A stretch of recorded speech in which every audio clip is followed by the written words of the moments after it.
Ladies and gentlemen, let's get this show on the road. Welcome to the stream.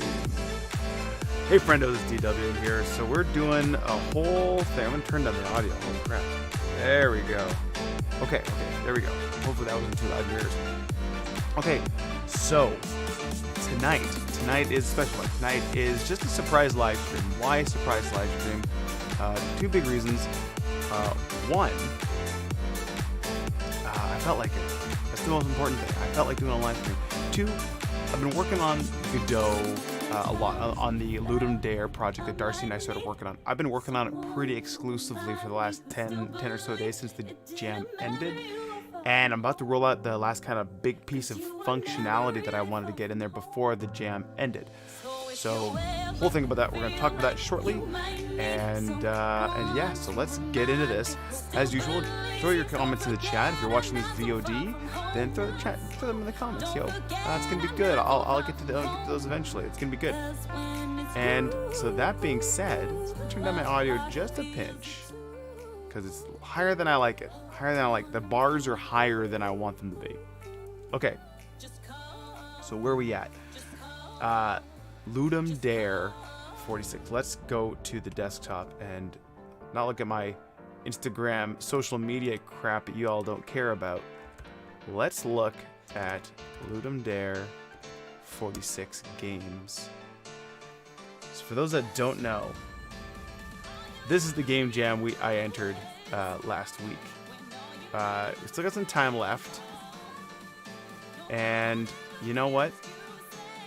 I'm happy with my entry, the entry that Darcy and I put together. We participated in this game jam, and I've been rating games, participating in comments, replying back. You know, overall it's really good. Let's just log in here real quick. And more importantly, let's check out my game. Check out over here. Ta-da! Ratings received 22.5714. Don't know how they do that math. I don't know how you get 0.7514 of a rating, but you do. And at the end of the day, what you do is you rate other people's games, and then you will get rated. That kind of bubbles you up to the top of the queue or the list when you go to the games here. So when you go here, it'll bubble you up to the top of highest smart points, and they have kind of a little algorithm they do for that, which is awesome. So every night I was just doing a couple games when I had time late at night, and a lot of the browser-based stuff, some Windows-based stuff. But ultimately, it was pretty awesome overall experience. Some really cool, innovative titles. Like, holy crap! Don't know how they managed to pull those together in 3 days. That seems like magic to me. But wow, just blown away with the whole thing. To that point, this is Little Shop of Wall Street, the game that Darcy Lucier and I submitted. And you know what? I was happy with it. So let's just do a quick play of it, just so you can see where things are at. You can play this as well at davidwest.itch.io /Little Shop of Wall Street. Throw the link in the chat here, just for good measure. There we go. So actually, it'll even just highlight me a little bit there. But head over to Run Game, and let's actually. We have no sound, so I'm going to keep the audio low. So as it loads up here, loading up I actually have not played my game in the browser in a while. So we're going to see how this goes. I'm also streaming. I'm doing a lot of stuff. So downloading all the WASM. This is a lot slower than I thought it was. Holy crap. Well, I'm still thinking, that's for sure. Just curious if I do go back out. Huh. That is an interesting little tidbit. I did not realize how slow this was to load. You know, ultimately, I think a web-based version is the best option. But look at this thing. This thing is chugging, man. Who knows what the cause is, though? It might just be loading up. A lot of things it could be. But yeah. So ultimately, what happened was just to give you a little bit of background while it's loading. Darcy and I Darcy came to me and said, hey, like, why don't we participate in Ludum Dare 46, global game jam over the weekend, but let's do our team dads kind of thing. And the reason were, him and I both have full-time jobs as solution architects in government higher education and like public and giant enterprise. And we also have families. We've got kids, we've got daytime commitments, we've got weekend commitments, we've got family commitments, we've got all kinds of stuff going on. And so we decided to do a game jam just to see what we could produce. Darcy wanted to learn to get some more experience doing some game dev code. I love game dev code, and you know what? The last game jam, the GitHub Game Off game jam, was awesome. I had a bloody great time with that. And so, yeah, we went for it, and that's what we did. And I have zero complaints about it. I wish we had more time. We only could spend it really our evenings and stuff like that on it. We spent 3 evenings on it, Friday, Saturday, Sunday night. And that's what we could do. And ultimately, I was really happy with what we produced. And this is what we produced. Oops. Yeah, so, well, I guess I can zoom in if I want. Let's see. Do I have my zoom it on? Nope. I just changed my tab. Let's just do zoom it. Get my zoom it going. Zoom in a little bit so you all can see it a little bit better. So this is the thing. You can see no mouse UI. It's all done through keyboard input. And if I click on this keyboard, or this computer, which I drew, all this art is original DW art. You're welcome. If I push the space bar on this, you can see it says the computer is broken, but maybe it'll work in a future version of the game. That is what we're going to do tonight. Here's your plant. The idea here is to feed your plant your exotic Little Shop of Horror style plant so that it doesn't eat your family. Because you can see over in the top left here, oops. You can see over in the top left, I got days remaining, plant hunger, and family members remaining. And then you can feed the plant once a day, and you leave for the day. And that's kind of the whole game. So we actually didn't get any UI elements going. So just kind of, you feed your plant, and again, it does a little bit of an RNG dice roll going, okay, you find a bottle of plant food and you give it some to the plant. So you feed it, see the plant hunger goes up. You try to feed it again, you can't. And then it consumes 50 points of hunger a day. So do that. Bought a cheeseburger for the plant. Awesome. Keep going. And you just keep on trucking along. You give the plant the finest cut of filet mignon you can find. So now it's really hungry. That's like the best you can get. But it's really just RNG heavy. We're just going back and forth to see no good food. And then you can see this is part where things go sideways. Oh, the plant seems satisfied, and one of your family members has gone missing. ... So one of my kids got eaten. And you just kind of keep going along with this thing. Let's just keep doing this. See how many kids we end up with, or family members we end up with. I lost a family member in the end too. You and one family members survived. When your boss returned, you ensured the plant feasted revenge. So you fed your boss to the plant. There's multiple little endings and stuff like that. It's a cute little twist. Now, the reason I went about it that way was we ran out of time. We just didn't have time to implement the vision we had in our head. Which is to have a bit more the ability to buy and sell stocks, because we were supposed to do the theme of the game jam was keep it alive and cross Wall Street Kid from the NES, game that both Darcy and I knew. And now, and then I wanted to give you the option of buying different kinds of plant food, be a little bit more strategic with it. But the way you'd earn money is by buying and selling stocks using your computer. We just didn't get around to doing that.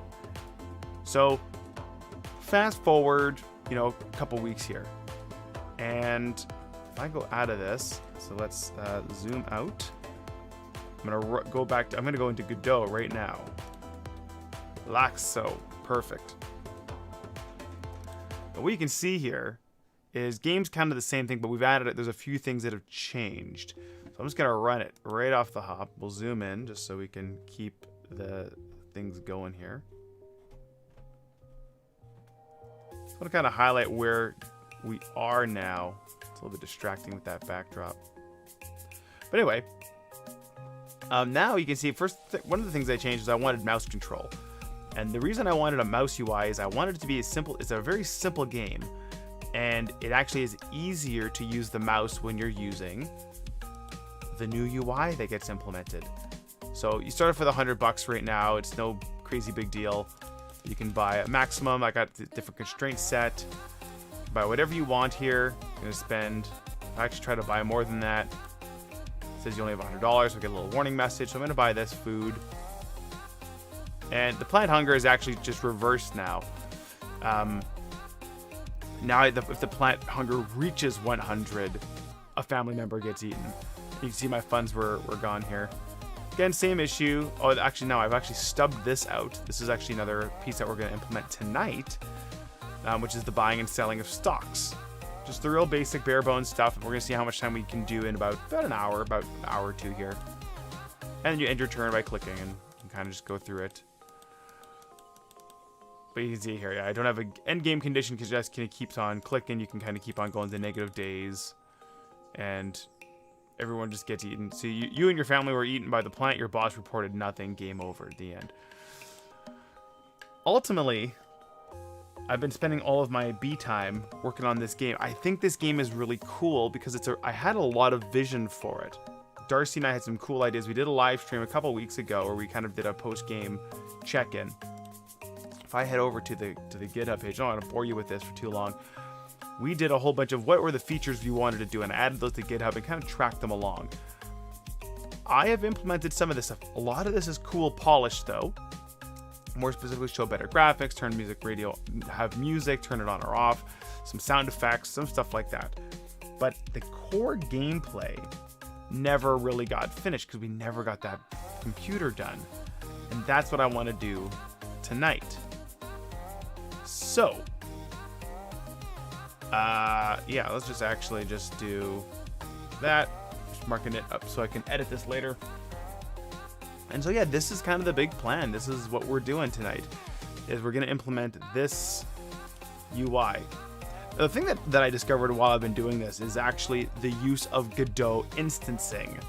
So if I head over to that, let's just do Godot instancing. I'm going to be doing a video of this on YouTube shortly. This is the one I wanted to do, but I'm just not getting it done tonight. I wanted to actually work on the game itself. Instancing is this idea here. So you have nodes and you have scenes. Scenes are a collection of nodes. Let's just break it down like that, right? In scenes and nodes, you learn that a scene is a collection of nodes organized in a tree structure with a single node as the tree root. So you pack these all together, you can see you can actually have a scene within a scene. Now that's pretty interesting because what it does is it allows me to break up my scenes into small things. Very similar to prefabs. Very similar, not the same, but very similar to prefabs in Unity. I'm sure all of them have their own flavor of this, but the key thing to take away from this is that you can kind of get an encapsulation of a chunk of work. Now, why is this really powerful? How did I discover this? What was the problem I was trying to solve? During the game jam, Darcy and I collided with our code, where he would implement something, so would I, and then I'd merge the code, being the level designer and also kind of the source control master, because I'm pretty good with it, of our team. And I hit all these conflicts. Now, even without the conflicts, I had the problem of the tree being reordered when we'd merge the two things together. And that caused a lot of problems where references weren't referencing the right scripts, just a lot of little weirdness. So like, our game's tiny, but that got me thinking like, well, why can't I use source control? Like, what am I doing wrong here? And the reason is we were both working on this same scene. But if you break it down, if I keep looking at this thing, so if I look at this, zoom in on this guy, if I take scene A, and I'm the game designer master, so this is me, DW here, and then let's use red. Darcy does this little bit DL, and Darcy does scene B. His entire scene can be developed independently of me, and I can just have a reference to it later, a link, literally. And that's kind of what I've set up here, and I'll walk you through the code in a sec. But that's exactly how how I did this thing, or how we didn't do it. But I've started doing that in order to break up my code a little bit more, and it got me to organize my project a bit better, and I could quickly see how things could be divided up. I saw this actually through a tweet by one of the co-runners, Juan Leoneski. I'm sorry I pronounced that name wrong. I can't remember it, and it's I'm just bad with names. But yeah, that's kind of what I started doing. Another thing that I managed to do was I actually converted most of the code, not all of it, but most of it over to C#, just to see what C# could do. Hit a couple of weird little snags here and there, but nothing crazy. I actually kind of prefer it GD script, although Darcy was able to pick it up fast, it was a good language.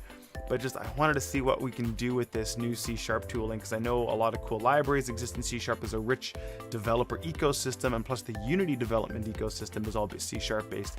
So I'm hoping to be able to pull from some of those libraries that people create in C#.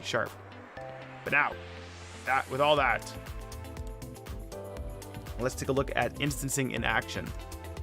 So what I've done is right here, you can see this little icon here, this little guy, this little open an editor icon, but it's this little scene. It's like a little director's clacker thing, whatever those are called. Now, what's cool about this is that you can see this is how it's a link. So I have a script attached to it, everything. Works just like a regular node, but I can actually dive into that scene. So this is my feed plants, and you can see what I've done here is I have my UI. Now I can actually run this separate on its own. So this is the idea here. So Darcy could have done this. I can just run this one thing, buying.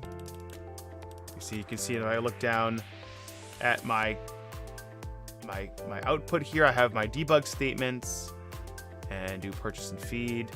I have $100. I have that set up because that's the default amount I have set up right now. Cancel transaction, closes it exactly how I want to work. And I could develop this independent of the root scene, the main game scene. So as a director or as the main game designer or whatever you want to call the role, you can just work independently. And even then, I broke this one down even further. So if we go into the food list, I actually have another scene. This is actually a food item. So if I go into this, food item is just a label with a couple of buttons in it, so you can buy or sell stuff. And I even broke down the counter into a separate thing, which is actually just the plus and minus button. That's a special kind of counter button that I wanted to use. And I can reuse these wherever I want. They have their own little bit of code attached to them. You know, it does what it needs to do. And that's really pretty awesome. Again, gives me that encapsulation to see if anything works. So if I actually just to demonstrate that one more time, oops. Let's do F6. I should learn how to do that. So look at that. Got my buttons, plus, plus, plus, minus, minus, minus. No debug statements because I deleted those because I was getting overwhelming number of debug statements as you can snowball them up. But yeah, it was really awesome to just be able to kind of mess with this stuff a little bit and get it all working, and just like I said, decompose it into smaller bits. So yeah. Okay, let's go into code mode, shall we? Code mode enabled. So like I said, we are going to go back to the root setup here, and we are going to start leveraging. We're going to start implementing this window here. So I've already started it off by copying our plant one. And I've done nothing else. I've just kind of set it up and wired it into here so that when you click on the computer, it brings up this buy sell stocks window. And that's it. And then it closes just so I can do some basic testing with it. Nothing crazy here. But yeah, so that's what we're going to implement tonight. And so let's get into that. Okay, so what we're going to do first, actually, is we're going to actually get the script going, too. So we're going to attach the script. And I have that in my script here. Buy, sell stocks. And load it up. Boop. We're using Visual Studio Code. Oops. Oh, shoot. I used the wrong zoom. Appearance. I have a number pad right now. There we go. Get rid of that guy. Perfect. Refresh that, and we're good.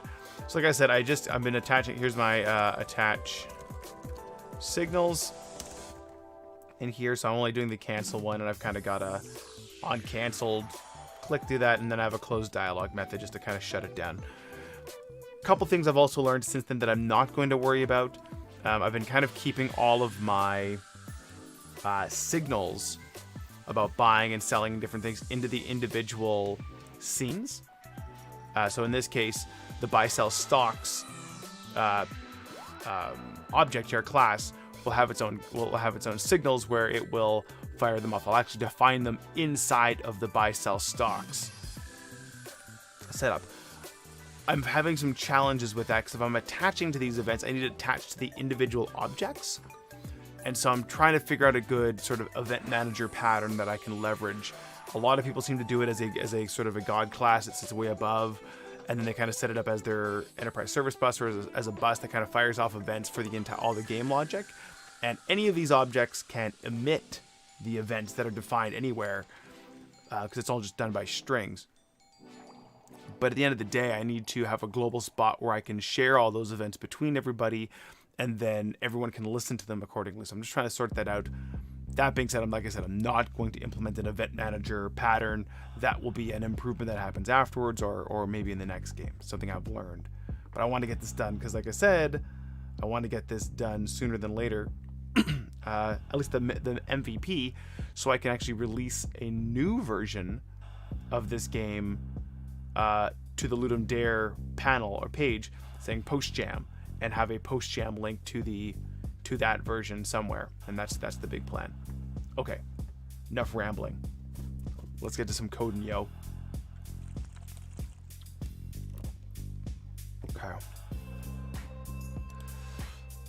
Okay, so a couple features we need to do is we're gonna just decompose this in just like we did with the feed plant scene. And I need to have sort of a UI. So I'm going to draw this out to the... Actually, let's just draw it out on screen. Let's draw it out on screen because that makes more sense. Is it B? No. Oh, that's not what I wanted. I always forget which is the... Draw... Where do we go? K for black. It's K. B is for blue, K is for black. Of course it is. Okay. Oop. Okay. Jeez, I'm just blinding everybody. I'm including myself. Okay, so here we go. Let's do this red here. So we're gonna have a window like that. And in here we're going to have, let's make it a, oops. Let's make this yellow text. We'll do, gonna have a title of some kind up here.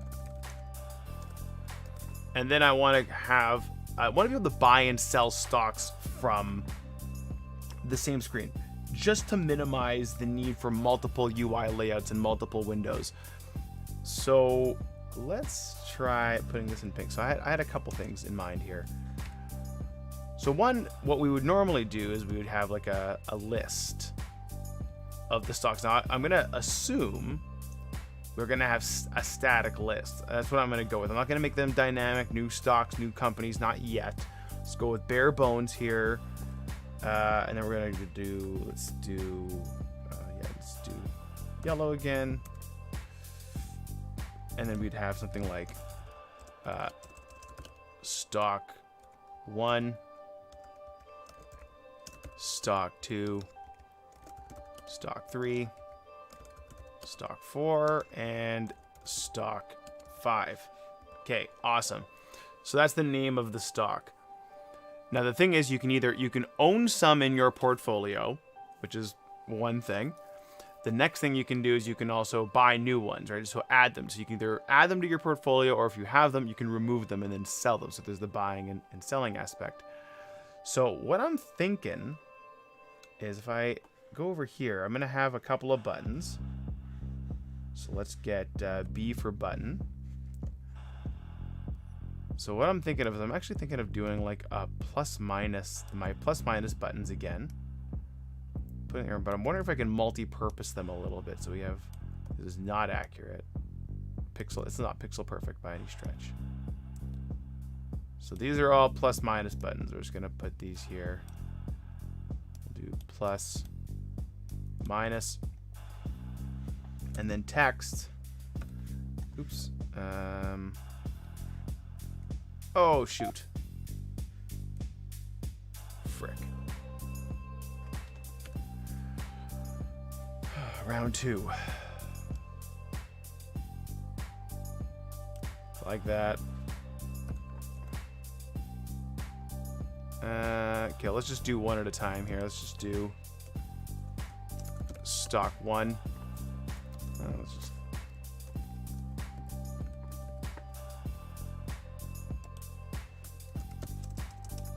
stock. We're gonna have 5 stocks just for fun. Stock 3. Oops. 3. Stock 4. Stock 5. And we'll do our plus minus buttons right down the middle here. Oh, that is horrible. Plus minus like that. Okay, the next thing I want to do is over here is kind of have a text box. Let's make this pink actually. Let's go pink. Like, oh, that's what I'm thinking here is you kind of do it. If I wonder if I can be this is clever, and clever UI is never good. It's always a mistake. Yeah, because I got to get context sensitive. You know what we're going to do? F that. We are going to do 2 sets of buttons. Like that. So that's our text box. And it's going to go owned.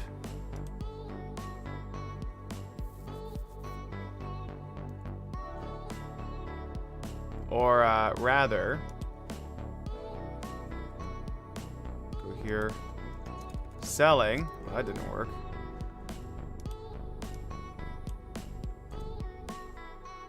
This will be, how about this? Buying.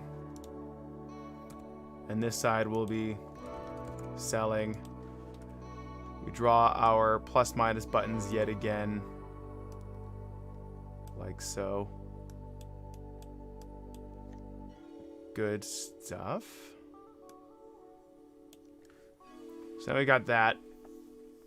And the challenge I have now is like, how do you do your difference? Now that I have two tallies here, like keep my UI consistent. My total is actually like down here on the plant food one. So I go total, and then you can have, I think you could just do, maybe you could do something like this too, like do a big ol' balance. And then you have your, let's see, pink was the one. Your total goes here for buying, or for buying, how much it's going to cost, how much it's going to sell, and then down here you have the difference. So let's make this, let's do difference. This is purchase or buy total, and sell total. And then you get the difference over here. I got my buttons over here with that link over there. That would work. That would kind of do the trick, I think. Again, nothing fancy. I'm not going to even worry about too much. This is actually more laid out than I thought it was going to be. There's also going to be the correct number of stocks and rows and stuff, but I think this is what we're going to build. So let's save this. We're going to put this into the live stream folder. We're going to go with what we are building. Perfect. Okay. So first things first, we're going to actually just steal straight up from our scenes here. I'm going to go back to Godot. So I'm going to jump back and forth between the feed plant screen as well, just to kind of give you some context of where this stuff's coming from. So this thing here, this layout of the food item, I want to use again, but it's got to be a little bit different, but not by much. So if I actually, let's just duplicate this scene. We're going to call this one stock item. And I open that guy up. So you can see here, I have all these different, I'm just going to change the names here. Stock item. So do stock name. Now there's a lot more nuance we could put into this. So you go stock owned is also there. So what we're gonna also need is we could just put a couple of labels in there, I guess, and make that work. Because again, it's mouse only UI, so it makes it very straightforward. So let's actually do that. Let's duplicate this guy. Stock owned. Let's do, okay, stock buying. Duplicate. Stock selling. And let's just set this, give it a width. Let's make this a 300.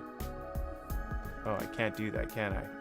Because it is sitting in a horizontal HBox container. Interesting, interesting. Okay. So the last thing we want to do is I kind of want, like, I wish I could get a spacer in here.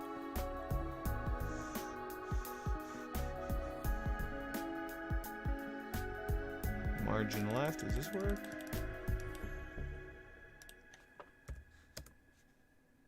Top right. Nope, reset.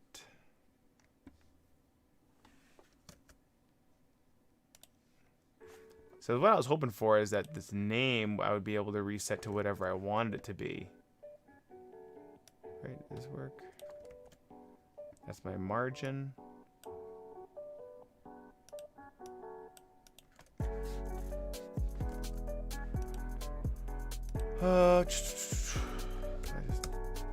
Yeah, see, it makes it big, but doesn't actually resize everything. That's okay. Let's do it for min size 300. Ooh, that was a Y. I want min size 300. Perfect. That's kind of what I'm going for here. Little bit of spacing. And then there's my counter button. Yeah, what I need is like a table. This is not going to be clear at all. But you know what? We're going to make this work. I just got to get a proof of concept kind of working. So it's kind of gross, but I want to see if we can, because the thing is, once I get the stock trading gameplay, and that's a whole new gameplay system in there, it gives the player the ability to kind of worry about their stocks and stuff like that while worrying about the plant. I wanted to see if I can make that kind of thing work. And that's kind of the big idea here. It was the most basic mechanic ever. But let's just do 100K. And this one we're gonna do buying.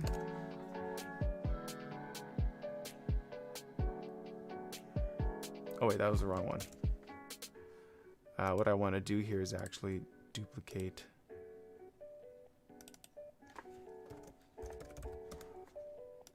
And stock buying. We're going to duplicate this guy. Make it stock selling label. Okay, and this is going to say buy. Sell.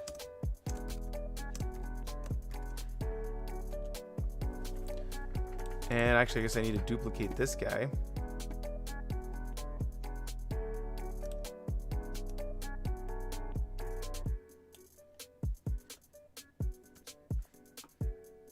Okay. Stock name, we're gonna make this smaller, make this 200, give me 200 pixels here.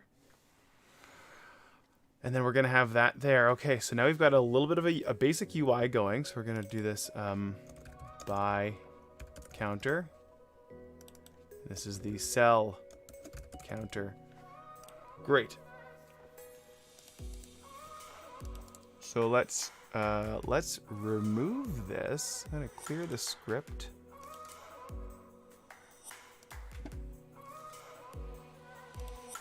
Or do I need, I think I need, sorry, I think it's a goof on my part. I need to include that script. Add my plus minus script, attach script. Let's go back.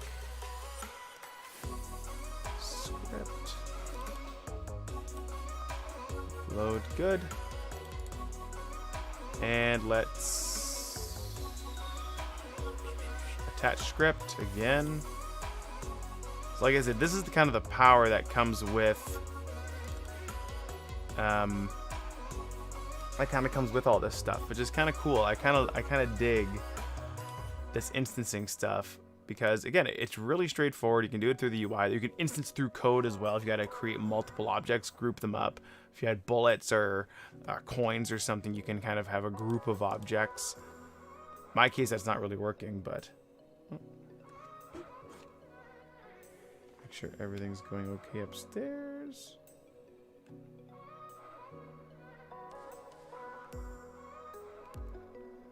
Just checking the kiddo monitor here.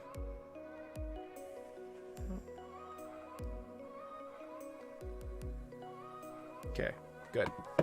Things are good. Kids are sleeping. Okay, and we also, let's just change this to stock name so we know. Great. Okay, so hypothetically, I should be able to take this stock item. What are you? You're a food item script. I don't want you to have a food item. Let's clear this script off. So we're going to do attach script. We're going to call this one stock item. Just we're not going to go crazy. Script we're going to add to the script folder. Perfect. Perfect. Okay, so a stock item has a few things, doesn't it? So this is where my data model is going to go. That gets attached to this object. So we do private. Actually, let's just do. We're going to export this because we want to show up in there. Do public. Let's just do public int for now. I did doubles before, but it didn't make any sense. Like we're just dealing with dollars. Let's just stick with dollars. So public int stock price. Get set. We're being sloppy. You could choose this as private variables and stuff like that because there's value to that. Let's not be sloppy. Let's not be gross. Private int stock price, and we'll initialize it to 0. We do the export so we can actually see it inside of Godot. Yeah. So let's see here. So now we do get is going to be return stock price, and set is we're going to set the stock price is equal to value. I'm sure there's actually a better way to do this. I haven't looked this up because I am able to use C#8, and I haven't used a lot of C#. I'm using some of the newer features, but not a ton of them. And so there's a lot of good value in here. That are a lot of good features in this language that I just don't understand yet. So we're gonna do a bunch of this nonsense for a little bit, and then we'll know what's going on. Stock name. Again, we're gonna export this guy to be public string stock name. This is the exciting part, right? This is, the thing is about this part, like doing some of this grindy coding, is that it's important that you actually know how it all works together. Oh, why is that? I don't want to do that. I want to do stock. Oh, I named it the same thing. Stock name.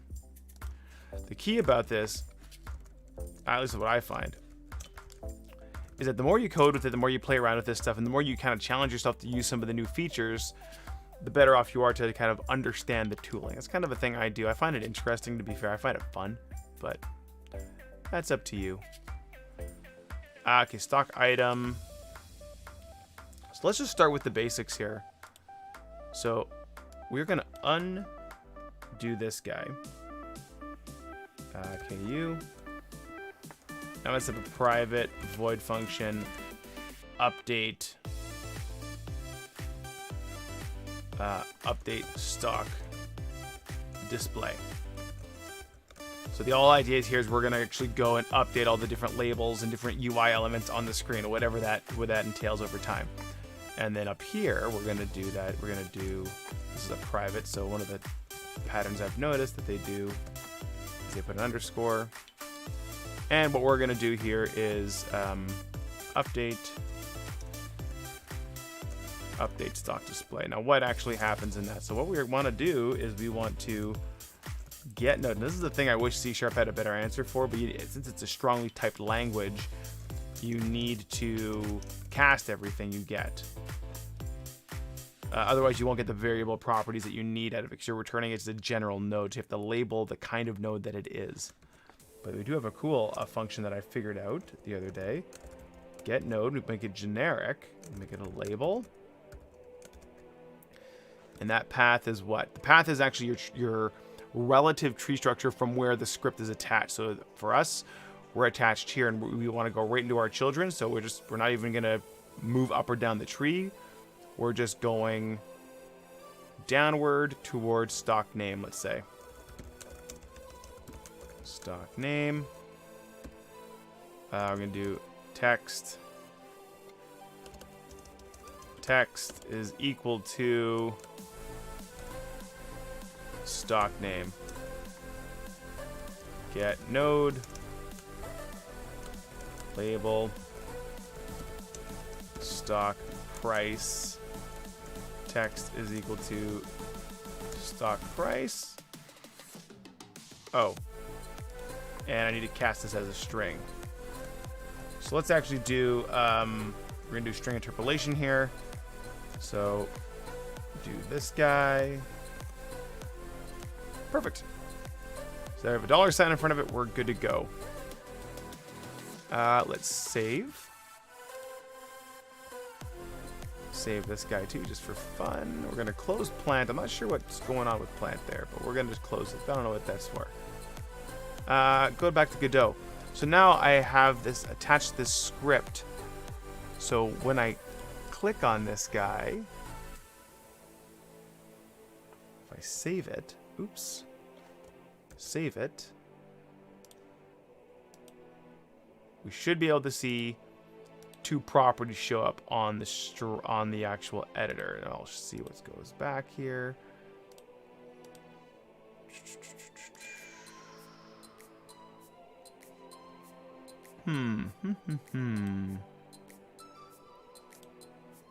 Nothing yet. Why not? Why aren't we seeing anything, me? Oh, you know what? We gotta build it. Ta-da. So what you can see here on the right side is the script variables that actually are inside of my script. So if I want to set the price to $100, and let's say the tray is Coco Boco Studios. When I run this, oh, not the this is the wrong one. Sorry, I gotta run. Let's make sure F6 is working. So what we'll see is now it's dynamically populated here. So you can see Coco Boco Studios. The price is $100. The rest of these aren't filled in yet, so that's fine. That's fine. We're gonna work through that. But yeah. Now the next thing we gotta do is wire these guys up, buying and selling.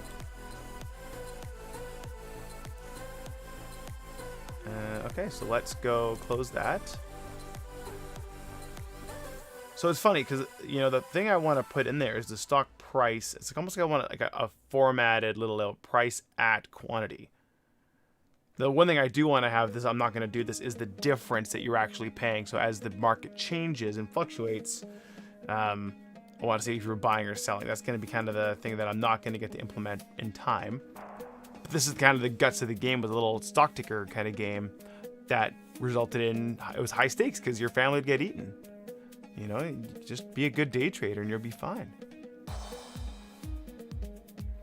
So where do I want to store the quantity of these stocks? And that's kind of where things get a little bit tricky, because realistically, your portfolio on the player object is kind of where you want to go. Because if you were to put a save feature or something like that in here, you'd want to put it in here. Now, what I've done is the player is actually a singleton, and it loads up in every single scene. So this is a globally accessible class. I have this accessible through every scene, so it's always available. So we are going to do that. I think, I'm not sure how we want to implement this. I guess as a dictionary? That's what I'm thinking. I think in a dictionary, so that way I can look up my different values, like by stock name. So, yeah. Then just key value for how many do I own, and that's it. That's all the value I need. So let's just do that. So let's do private. Now Godot has its own. Oh, I forgot the focus assist. There we go. So we do private dictionary. Diction. Oh, I don't have that. Godot dot. What about GD dot?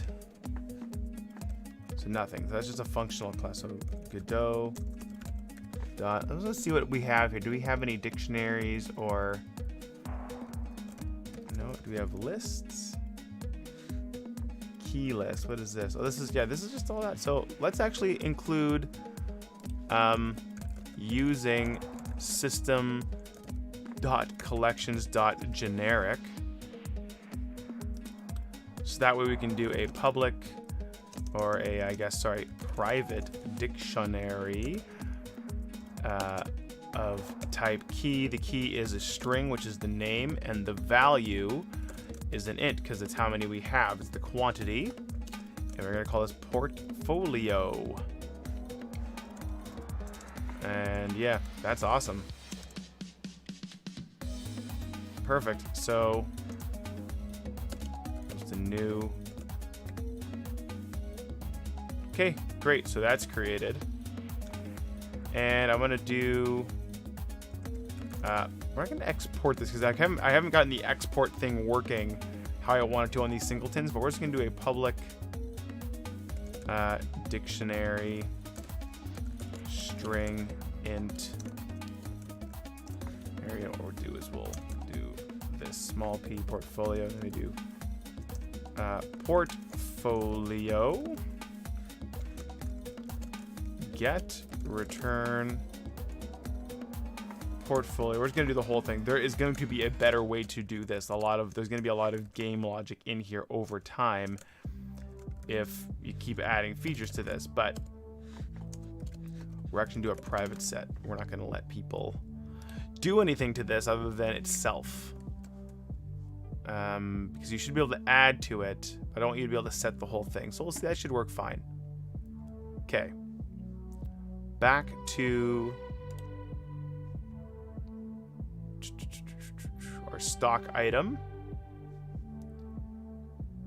So now what I want to do is I want to have, let's go to our Godot, stock owned. So if I do get node label and I do stock owned,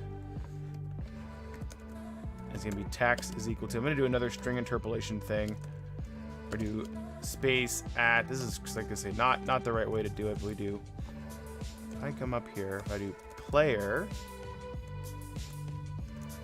sorry, I need to do that up here actually, declare my variables. So we're going to do private player. I don't have that because I'm not using my namespace. This is the thing I discovered earlier today, was if I use some of these, I was getting issues with some of the class names, and I don't know why. Certain classes were just not responding. They were being compiled. The thing would run, but I was getting compiler errors. If I wrap them into a namespace, everything worked fine. So I'm going to start using namespaces as my template for when I do code cleanup and stuff like that. But yeah. Whoops. What did I touch? Did I touch the thing? I touched the thing, didn't I? What did that do? Oh, interesting. Well, hopefully that did some marking, because I have a little marker thing set up for myself for hotkeys, and it looks like I'm using a hotkey in Visual Studio Code that I did not know I was using. So, whoops. Whoops. Test in production, man. Test it in production and ship. Okay, so we do private player, and then on ready, we do get node player is equal to, or we do player is equal to get node. And this is in the root, and you do player like that, because this is the singleton that is set up for itself. So then I do player dot, what was that thing called? Portfolio. Player dot portfolio, and the, you know what we'll do, let's just get a little bit cleaner with this.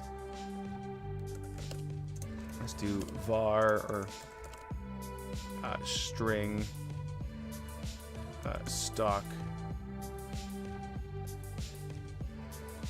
Actually, thinking about it,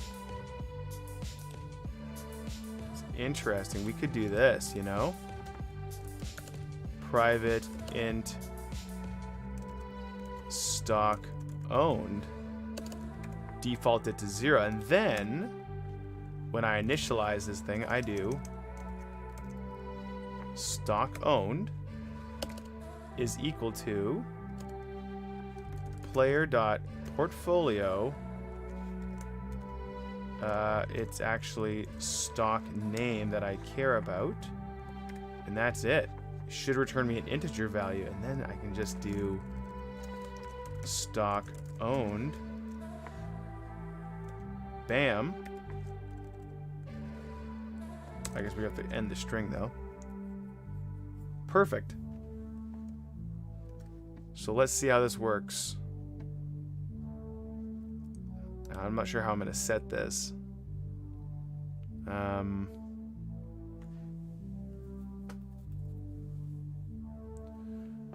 know, part of me wants to even add a method to the player that defaults a value if we can find it. Maybe that's what I'll do for now. We'll do public int get stock owned string, we'll call it stock name, and then we go int, or let's just try this, let's do portfolio dot contains key stock name if, let's try that again, if it's equal to if it's true. I like being overly verbose with my conditionals, so be aware. If portfolio dot contains key, then what? Then we are gonna do int. We're gonna do int owned is equal to -1. That way when it's an error, let's do it that way. If then we do owned is equal to portfolio stock name. Else, the answer is owned is equal to 0, and return owned. Good. So now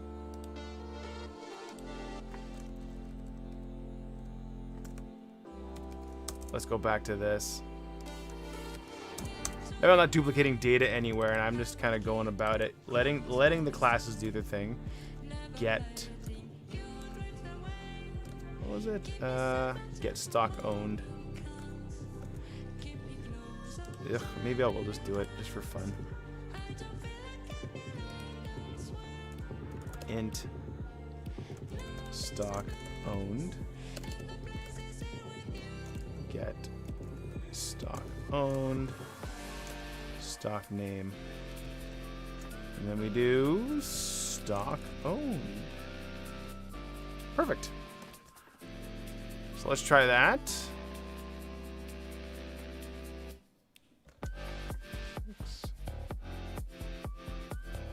Okay, at 0.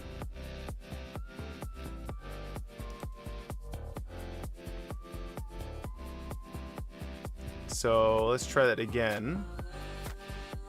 So I wish I could just update my portfolio. I don't have a debug menu really other than initialization stuff. So if I do stock, let's just do 100 because we know it's not in my portfolio. If we defaulted to 100. Oop, wrong thing.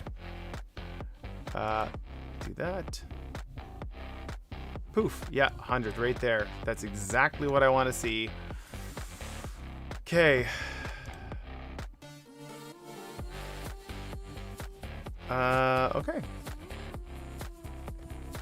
This is a confusing UI. I do not like this UI. This is more complicated than I think it should have to be. But I don't want to spend the time designing it right now. So we're not going to do that. We're not going to design it. Okay. What I am seeing though is I want to take stock owned and put it up here. And this is not the right way to do this. This is definitely not the right way to do this. But I'm going to do stock owned like this and use white space to kind of make that work. F6. So you can see CocoBoost, they're at $100, right? Like that's kind of the idea that I was going for. So let's see. What I should have is a bunch of little controls here. Like this is a lot of little controls that are labels and they're very specific things. Not to say they should all be their own scenes, but they can really be decomposed a lot better than what I'm doing. But again, the point here is to get it working, not to make it pretty. I can make it pretty after, once it's working. Okay, so let's quickly change quantity. Like that. Play. Actually, just curious. So yeah, I still don't have the new updated version of anything here because I haven't done that, I guess.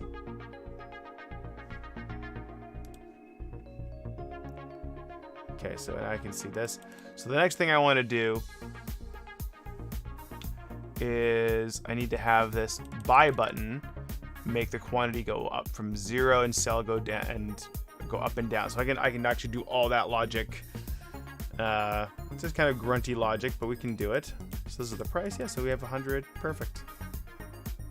So let's wire up the buy and sell counter inside of here. Okay.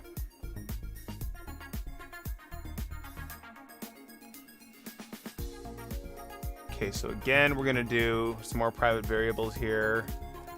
Private int buy count is equal to 0. Private int sell count is equal to 0. And then again, we're going to kind of update our labels a bit here.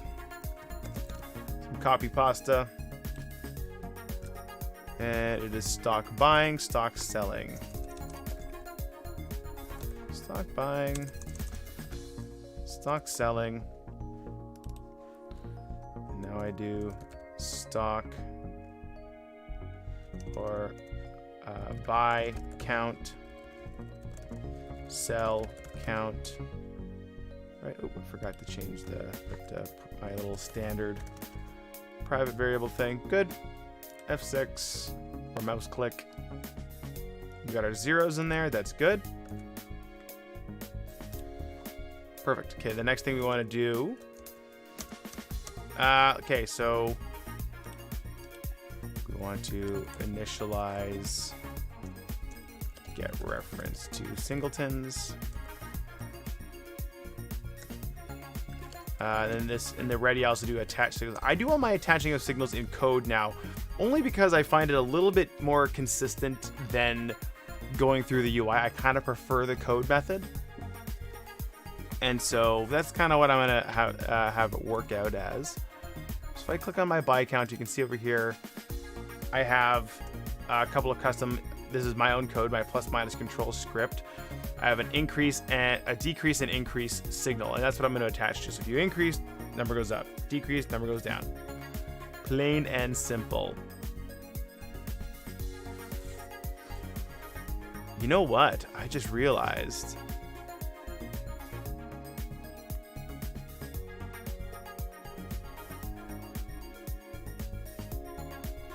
because I'm not going to let you buy and sell in the same transaction. I can make that assumption. That saves me a bunch of grunty code.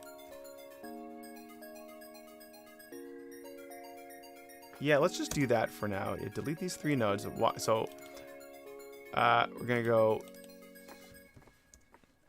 stock transaction.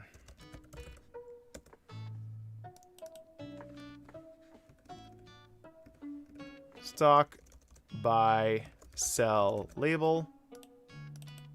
I'm going to go to call this just the stock counter. I'm just going to make the assumption you're going to buy or sell through positive or negative numbers. This is, I'm actually using some of my like laziness to my advantage here just for now. Okay, so what I'll do is if it's negative, you're selling, you're buying, and then you just do a logic check behind the scenes. You can't sell something you don't own, right? So you can put a whole bunch of logic checks in there around that anyway. So let's just do that. This simplifies things significantly for me. Just a lot, and it's a lot less grindy code.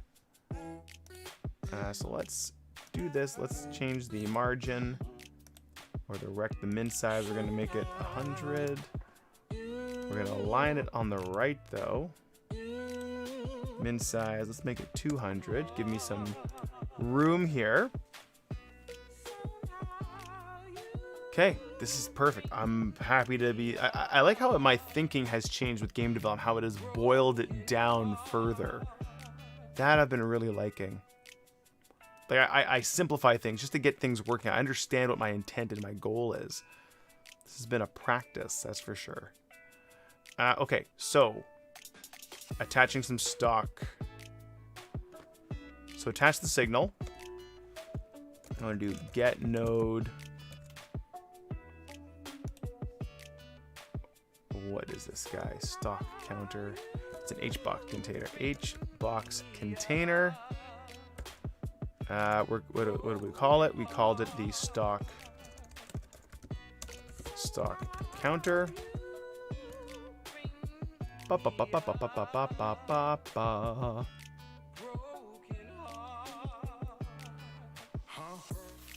Huh? This is some interesting music I'll listen to. I do like the audio library releases. Like, I really do like their whole way of doing things, and the music they release is actually really good for good background music and stuff like that. I'm really digging what they produce.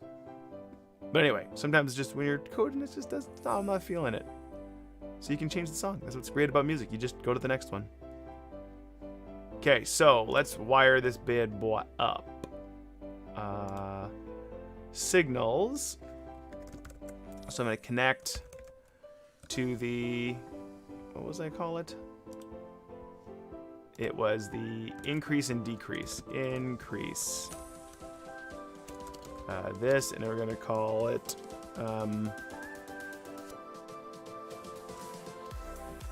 we're going to put a name in here. We're not sure yet, though. Let's just do this for now. I'll fill this in afterwards. Do this guy, decrease. So now we're going to set up our signal handler.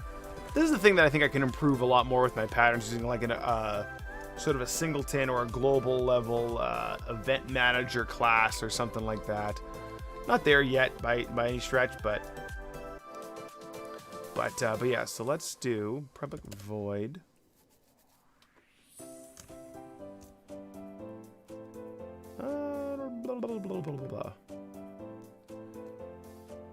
We're gonna do public void on counter increase. We're gonna do, we don't even need this, we just need the count variable, which makes me very happy. Again, like I said, simplified for debugging the logic, that's for sure. Count to 0. It adds some complexity to the actual completing the transaction logic, but not by a lot. So I'm going to get rid of that guy, and we're going to go count. We needed that one. So on counter increase, we do count plus plus. That's that. And then again, we'll do private void on counter decrease. We do count minus minus. Perfect. Perfect, perfect, perfect, perfect. Now this is kind of the thing I like. Name of, and actually we'll get the string value of this. So this is actually like, if you've used GD script, then C# is not that foreign, especially the API.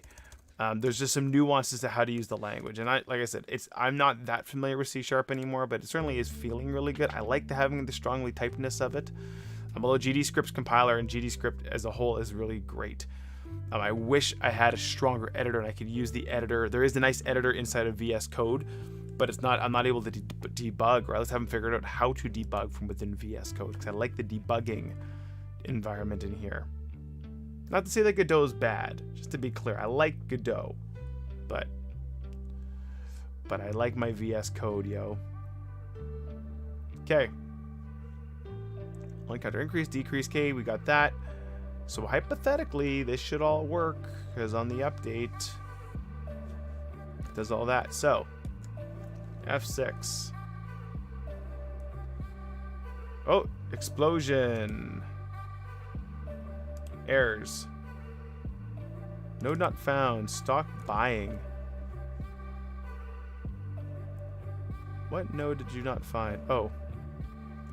What did we change the name to? Stock transaction.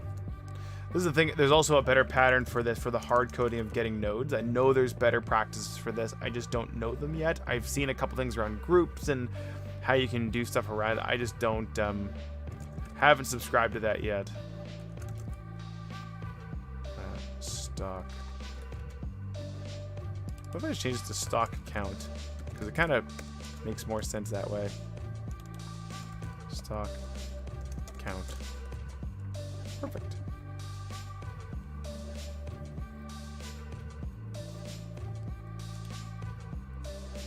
All right, so, and this is actually the other thing, is on counter increase, on decrease, I can set logic in here to kind of set things accordingly, how I need them to be set. Okay, so count, we're good. That is good. Build, do you build? You appear to build. F6. So now I do yuppers. There it is. Goes up as high as I want. Go down. So it's a clicky. It's a very clicky game. But the idea is you're not supposed to be buying more than a couple at a time anyway. I don't want you buying hundreds and hundreds of stocks if I balance it correctly. Okay. So we officially have a working little set of controls here. Okay. Awesome. So that now is linked up. So if I close this, we can close feed plant 2. Now this one we're going to add a link. Stock item. And you see, if I duplicate, so I can actually go into this scene, but we're going to duplicate this a couple of times. Duplicate, duplicate, and duplicate, duplicate. If I did one more, what happens? Duplicate. Yeah, that looks nice. We have all these different stocks. Let's try this scene. What happens? They're all marked by default as Kokoboko Studios, but that's just because it copied it from the scene that I linked it from. So let's go with source code incorporated, or limit, or incorporated. We're gonna make Source Coots is a Twitch streamer that I like. I follow him in Ulm. We're gonna make his shares higher than Kokoboko, which is me. We're gonna call this. We're gonna call it Meow Games. Meow cats can't make games all that well. They do 50. The next stock will be called. I don't know. YouTube. No, that doesn't make any sense. Let's go with just go with the Y or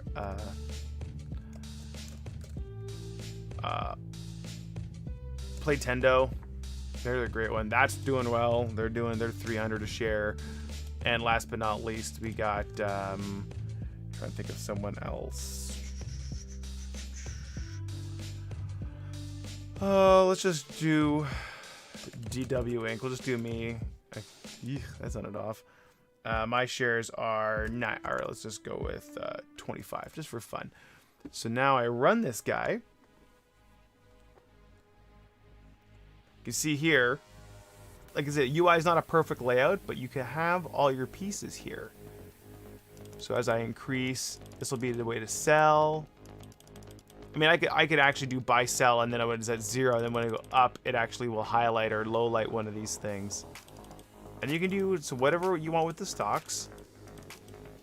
And that's it.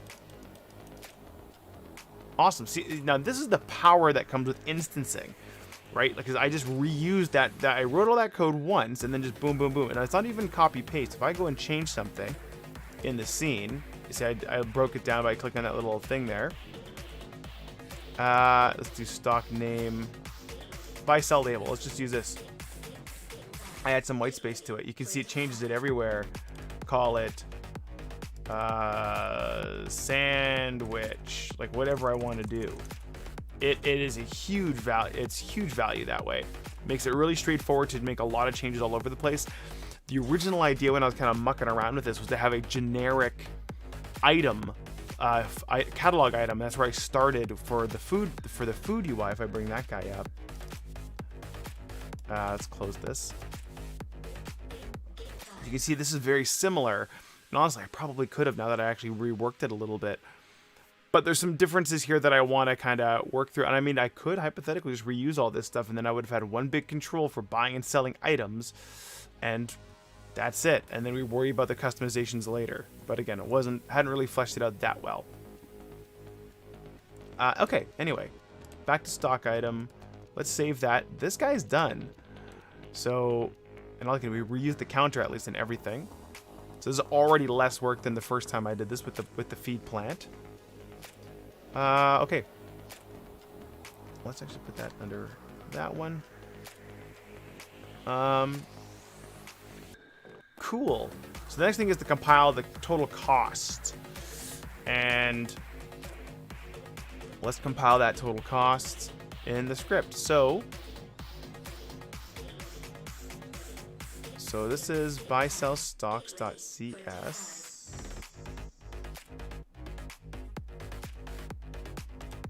Oh yeah, I did my update up here, the stock display. Okay, that's fine. Close that script. I'm just kind of losing track of all the different scripts. Let's close all these. Close others to the right. Okay, great. Okay, the next thing I want to do is I want to recalculate that total value every single time. So let's do that. So let's do KU.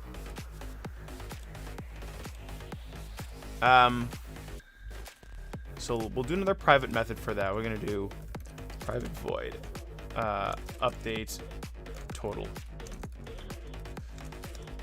And all that's really going to do is do the standard thing we actually been doing before, which is label get node label, and then in brackets, if I look at this, it's total value is what we're going to be putting in there. So we go down to total value, right? And let's just actually set the value of text to $. We're just gonna make it $101.01, just so we know we're actually making this change. And then we'll just call this from our process method that is used. That is actually used from blah blah blah blah blah. That is called every frame. Basically our update method. So let's F6 this guy.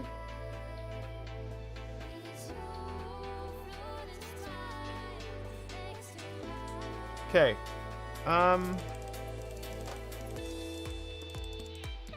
Okay, so this worked. It updated. So what I want to have happen here is as I buy and sell things, I want to kind of go total cost and kind of go with that. We want this to go up every time I click a button. So every time one of these values changes, actually, I don't even care. It can be pretty, because it's running 30 or 60 frames per, or probably like 120 frames per second because it's repainting so fast. I could do this on the signal. I think I do it on the signal in the feed plant. But I could just recalculate it constantly, and that's not going to be that big of a deal. Let's see what I do for feed plant.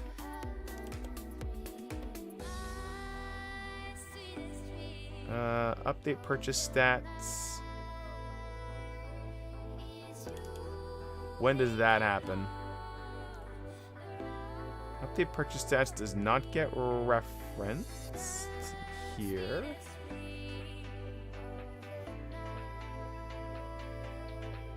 Oh, but I have to do on item change handler. Oh yeah, so on my food item, I bet you I have its own signal. Yeah, item count change. So this is me gonna do some copy pasta here.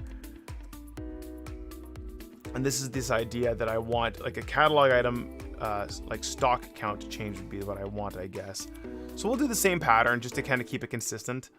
I'm not saying it's the right way to do it, but I'm not going to go into the details, or I'm not going to go and learn live on stream how to do event management as a pattern.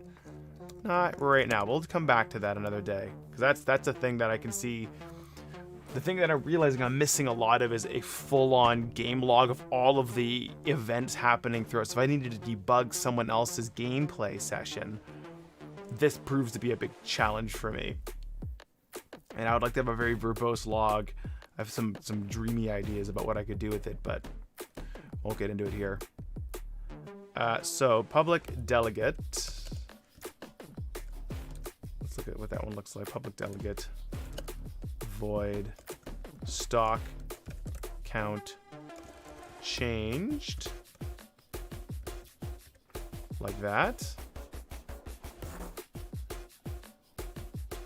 So you can see here now I can do emit signal,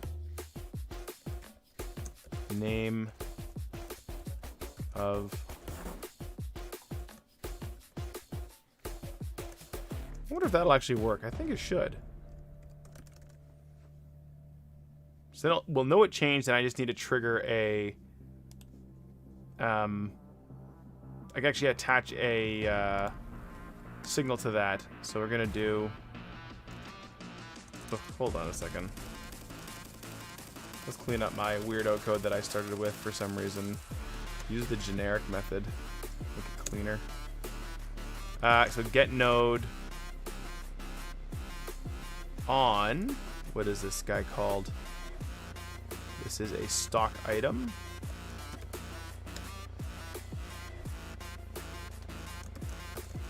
So this is the other part that I gotta work out the logistics of. So you'll see here in a sec. I gotta attach each one of these stock items. Maybe that's the pattern. Maybe that's how you're supposed to do it. Sorry for flicking back and forth here. If we do stock item, this is in stock list.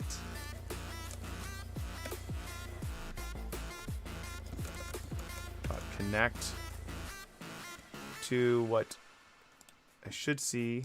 I build this. Stock count changed as expected. Okay, so let's look at the stock count changed.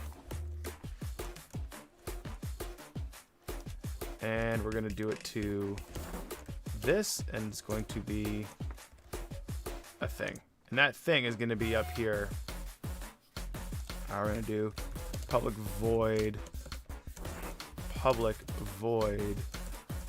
on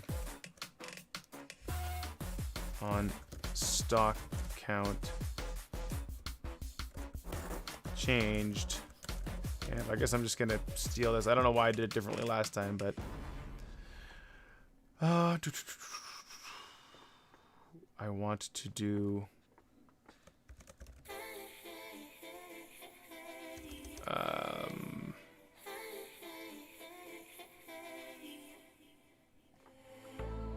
let's just make a method for this. We're going to call this one private void recalculate total. And we'll do it there. And that's what's going to happen in the handler.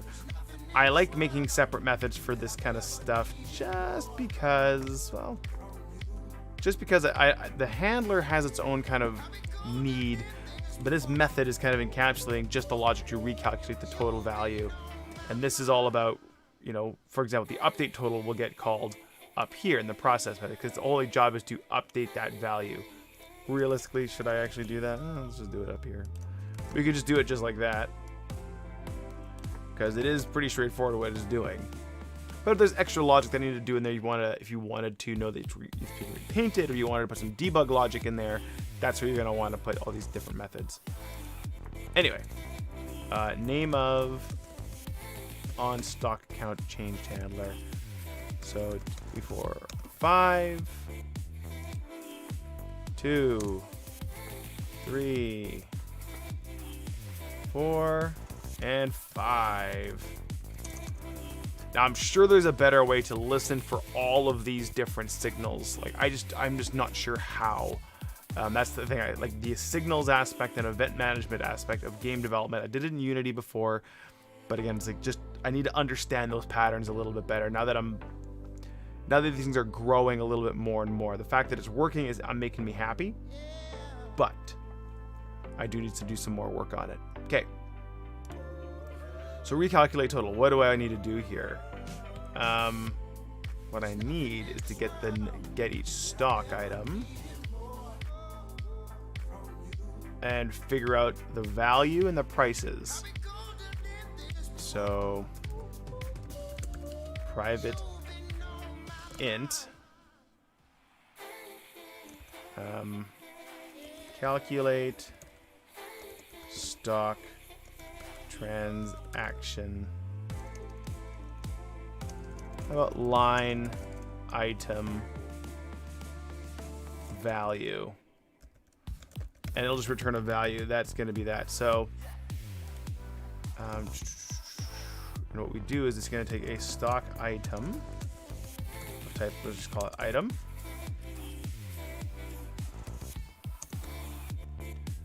And this will just do that value. So we're going to do int value is equal to -1. We'll start with 0. And then we actually do value, and we'll just do the return value. Perfect. Now, what is value? Value is equal to the item dot stock price times the item dot, do I have a stock count? I don't. That's interesting. That's kind of inconvenient. What if I did this? I'm gonna have to ask some smarter C# people than I'm, but it's kind of I'm gonna do a little bit of convenience here. Because if I do public int stock count, and I do, if I can do player. Where's that logic that I actually used?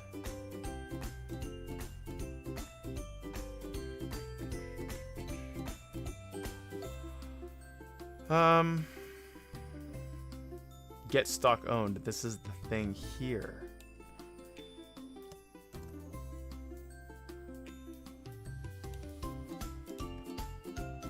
No, we're not going to do this.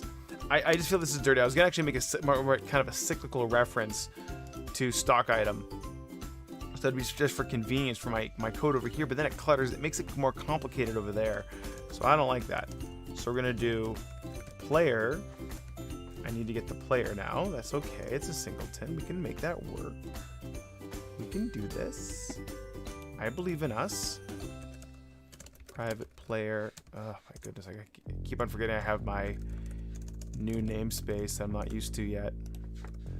So we do private player, and then we get singleton reference.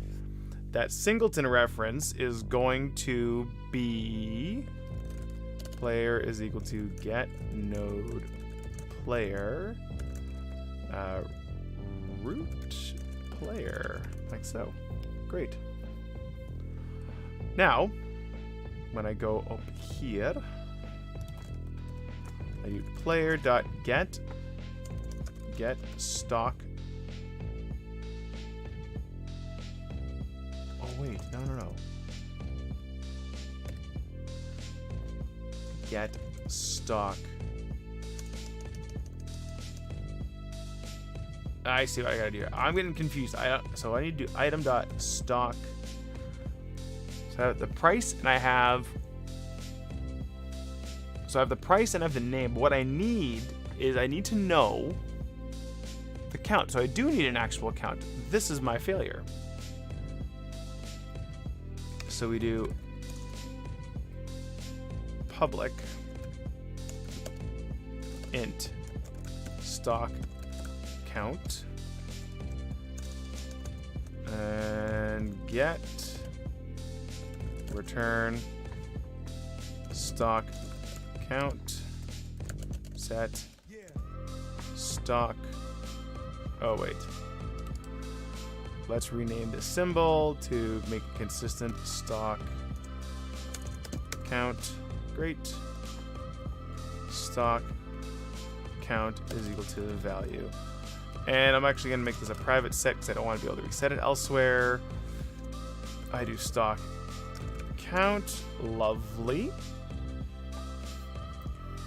And that's it. That's how you calculate a value. Now on the recalculate total, what I want to do is take every child inside of this my list of stocks and calculate that total. So we're gonna do int new total is equal to -99 or -0. We'll just make it 0, and then we're gonna set the total at the end. Do we have a total value?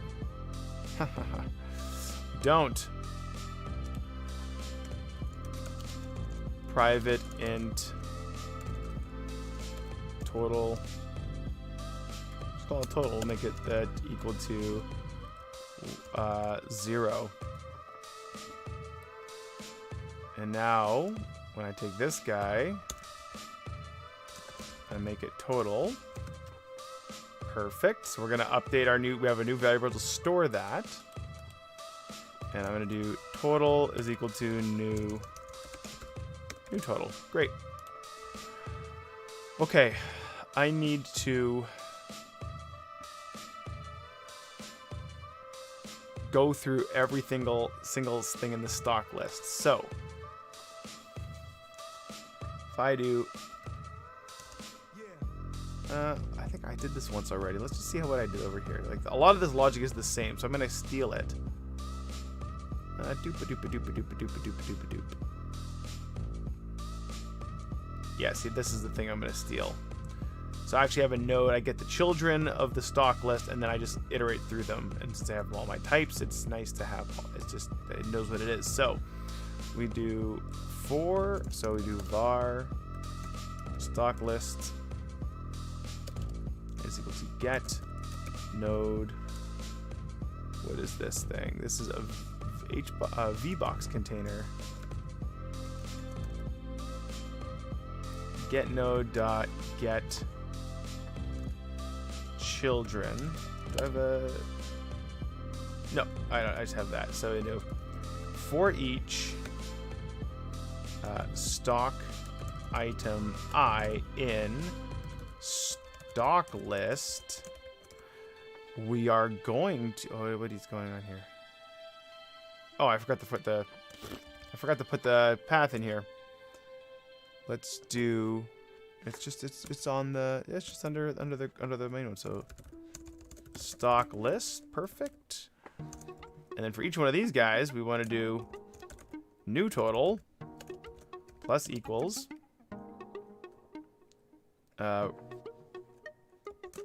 calculate line item value, and the item is I. Perfect. And this should give me a new value every single time. And then this should all just kind of wire up and work. So far, we haven't had to do much debugging tonight. This is actually a good run. This is where I've jinxed it. See how this works? So what we should see here is as I push plus, you can see I'll zoom in just for fun. You can see here, different values correspond here. Complete transaction. And that's why I complete the try. So I can reduce it to 0.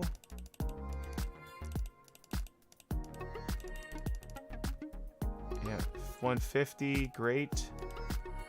So yeah, it's just recalculating every time I touch the button. So that way it's not overdoing it. It's not recalculated every frame, but it recalculates it when it needs to. Yeah, awesome. So this also does the negative value. So what I need to do is I need to add some logic to this. So let's actually commit this code first, because I'm getting way ahead of myself here. Let's just do one last little change. I know this is bad. This is bad source control practice. But what I should be able to do here is this should all just work. So if I actually push play on the game, click the computer, boom, everything's already working. Because it's already just kind of wired up. It's using the scripts and the settings that I've used in the previous one. So it's just kind of pulling it up forward, which is fine with me. That's fine for what I needed to do. Yeah, perfect. That's how I want this thing to work. Because this is where, so to think of that context of Darcy working on his own scene, because this is one of the things that he was trying to get done, was he'd be able to work within this scene, do all of his testing, his script writing, and I would just not get in his way, right? It would just be all those things would be wired up, and then when I'm ready, I would pull in his code and link to it. So we can actually, like I said, set up the scaffolding early on. So I know I have a scene, I have a little node that says something goes here, and boom, they will do the rest of the work. And that's perfect. It's exactly what you want. And then we can merge code, and trees don't get mushed over and all that kind of stuff. So we're getting close to done this feature. I'm pretty happy so far. So yeah. Okay. Let's put in some of that logic. So let's commit the code. Let's be smart here. Get status, get add. We're just adding everything. You'll have to excuse my going back to Godot or to GitHub for one moment. Where are you? I want to know what the issue number is. The issue number is number 1. Okay. So git commit message. I want to do implemented core logic of stock trader. And then we put number 1 to relate it. Perfect. Now it's committed. Awesome. Okay. Have a sip of water.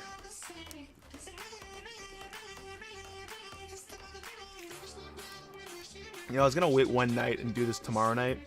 I'm really glad I did it tonight because I feel like I'm just getting a lot of stuff. And this has been, if I don't work on the game a little bit more, it itches me. And I was going to work on the video, but you know what, man? I'm digging the live stream, and I think I can actually use a lot of this content in the video. Do a bit of a editing science experiment. Okay. So this all works. Let's add a little bit of buy-sell logic to this here. So I go back to my stuff here. So what happens here is if I don't have enough, if I don't own any of those, I shouldn't be able to click the negative, right? The negative shouldn't do anything. So on stock item, we'll add the logic into stock item because it knows if I own any. It's doing that check no matter what. So let's do this. This is pretty straightforward. If player.get stock owned. Do I store this? No, I don't. I do it. I already do it. So get stock owned. Stock name is less than equal to 0. Shouldn't be less than 0, but you know, just to capture it.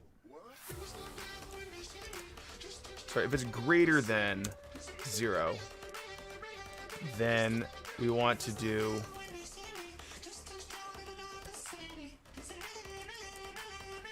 we want it to go below 0 only if he's got less. But that's not all of it, right?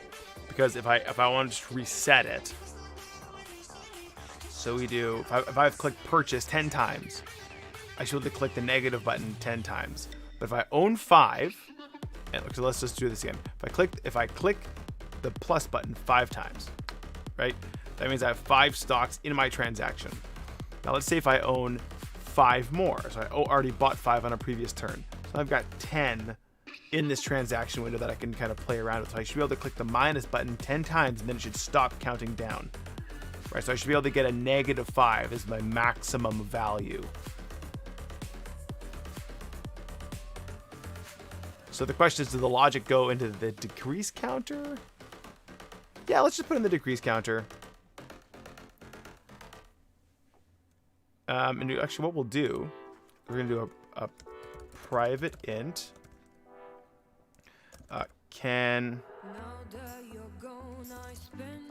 Let's just do it. Let's call it private get min count. Because the get minimum count is kind of what we want. And what it is it's return the stock owned. Let's just do var.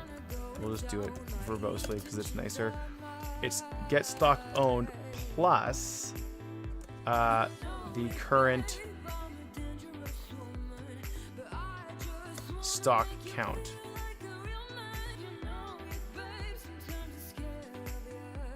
Yeah. That should work. And then we do min count. Let's see if this actually does it. And then over here, we do get min count is greater than 0, or greater than 0, then you should be able to reduce your stock count further. Otherwise,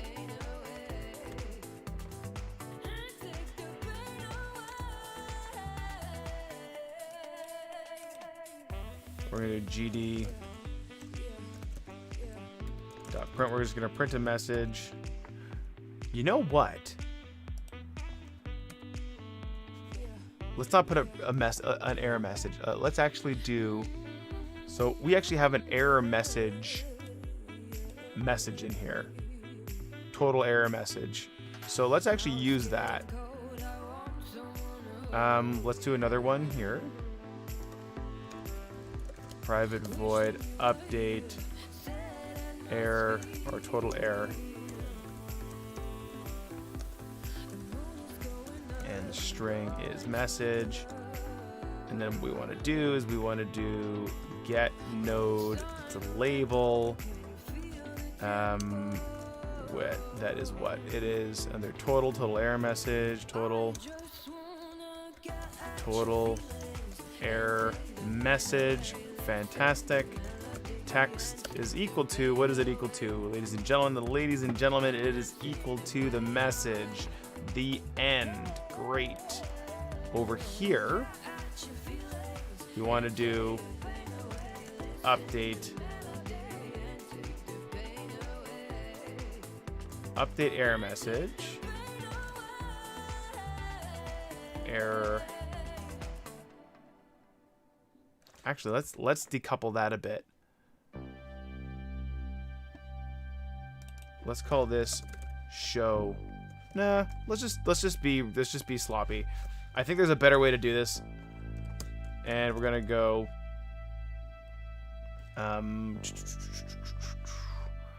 the message is going to be cannot sell more than you own, because that's kind of what we're going for here. So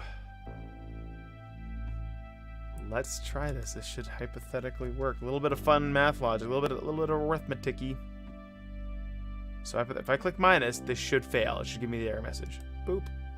Nope, it just crashed. What did it crash on? Errors. Oh, total error message. Node not found. Total error. It didn't find it. How could it didn't find it? Weird.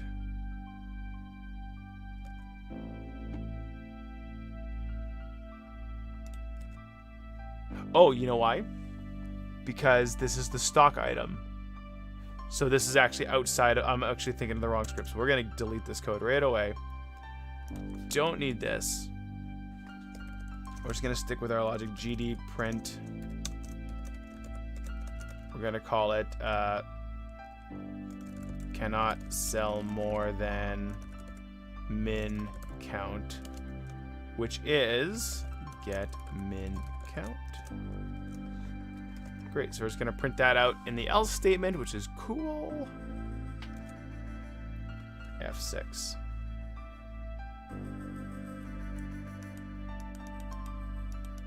Oh, that didn't actually do anything, did it? Okay, well, it's actually working. So let's go plus. So go 5. Good. So it gets that. Now, if I go into stock item 1, if I change this value, can I change the count? I can't. Because it's in the player object. This is where it gets messy. Huh.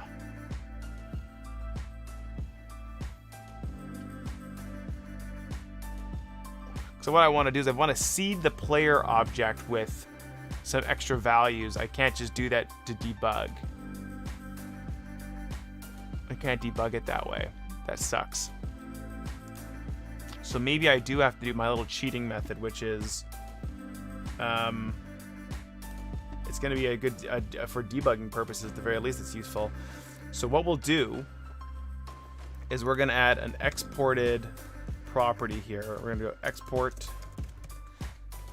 and it's going to be public string stock owned. So I'm going to ask someone about this that's smarter than me. So if I get it, it's going to return player.get stock owned, and that is going to be stock name, like that. Now setting it is actually trickier because I have to update my player object.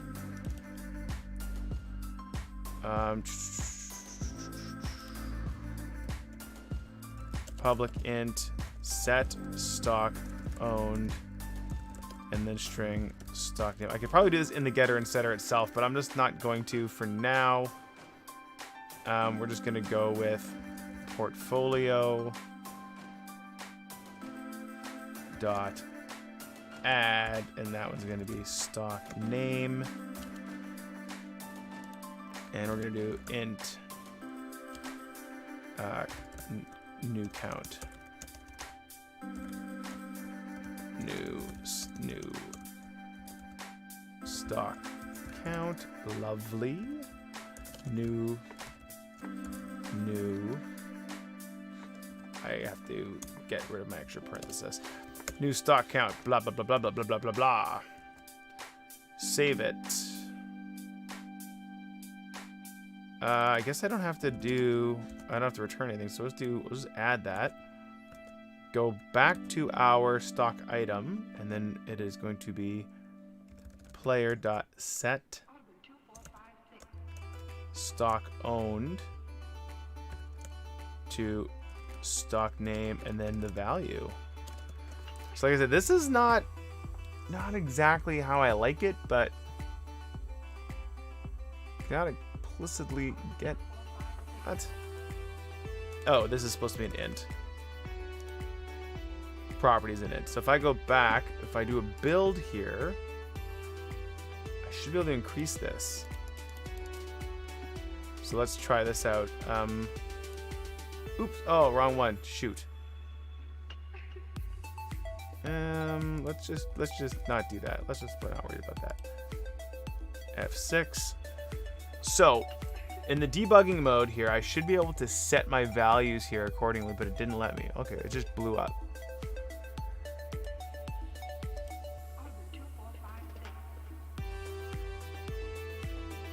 Set stock owned.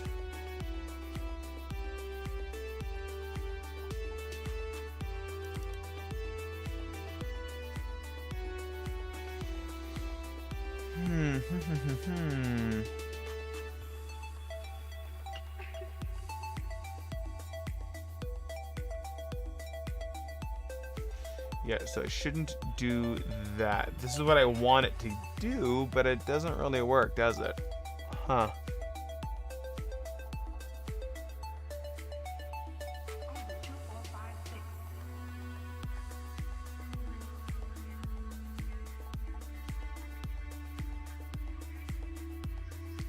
Because it's not, this is happening on the property side. It's not actually doing it until, so what if I tried this? Let's just try get node player root player set own stock. I'm just going to try that. This is not what I want to be doing in the setter for sure. Yeah, still blows up.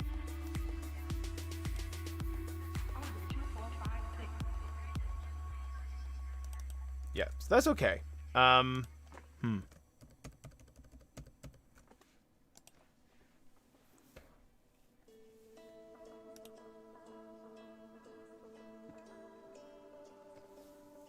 Not sure how I want to do that now. I guess I could just try it this way. Let's just try private int stock owned is equal to negative 999. So we're just going to start with that so we know that it's not initialized. Then it's going to be a bit hacky, but so on get we're going to do, because at this point when we're doing a get during, we do stock owned is equal to this. So we're storing a copy of it. This is what I was kind of trying to avoid, because this is just, I don't think this is the right way to do things. But it might be a way. It just might be a way to get past this so I can do some debugging. What I should probably be doing is setting up proper debug tools inside of Godot.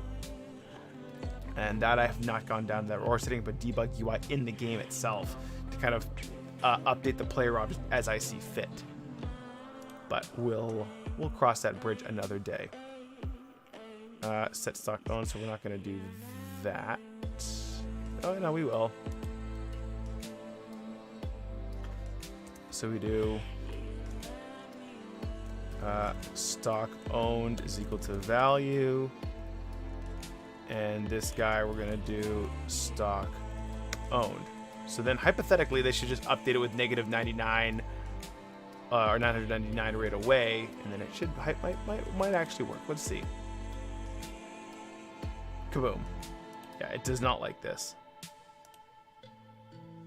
Yeah, it doesn't find the player because things aren't initialized yet. That's okay.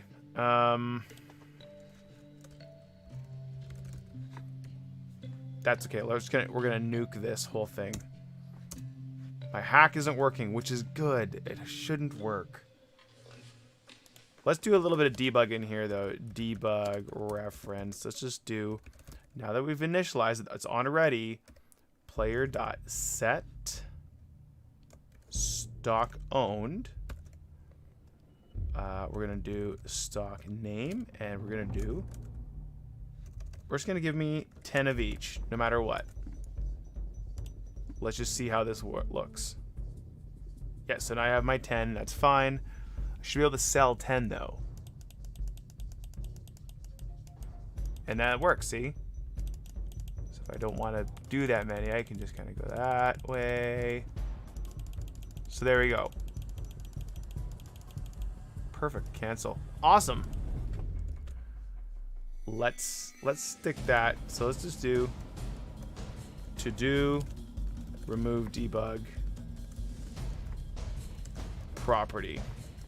Okay, so that counter works for us. So we do git status, git add all, git commit, added logic for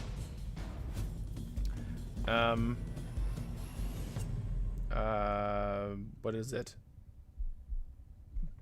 For counting stocks. Number 1. Great.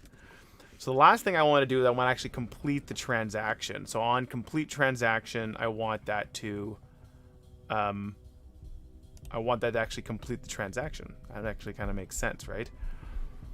And so what would happen in that case? So what would happen is that the transaction should fire a signal saying, "Hey, I sold stock transaction occurred."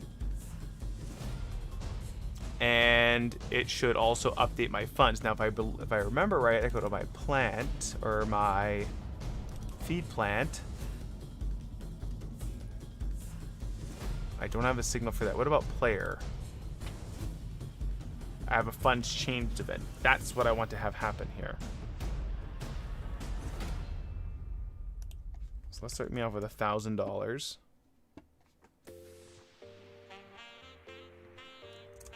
I'm gonna start for the $100. Let's just stick with the $100.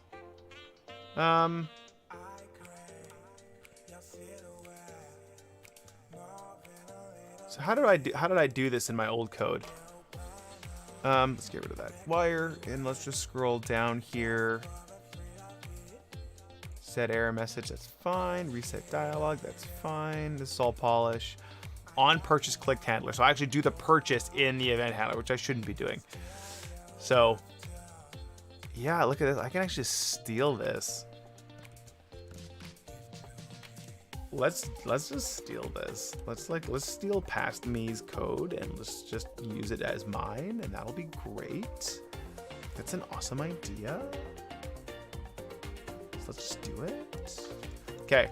Private void complete transaction.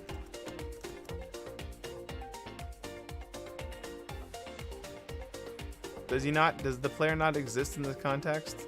Oh, I keep on forgetting my own little rename the symbol. So it's always player, just so we know.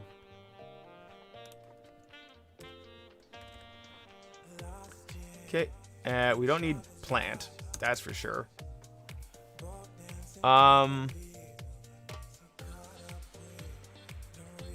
What was my total value here? I have a total variable.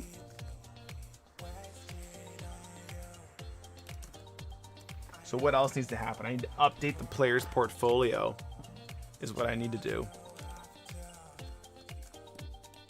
So that's a little method for itself, I believe. Let's see here. Let's see, private void update stock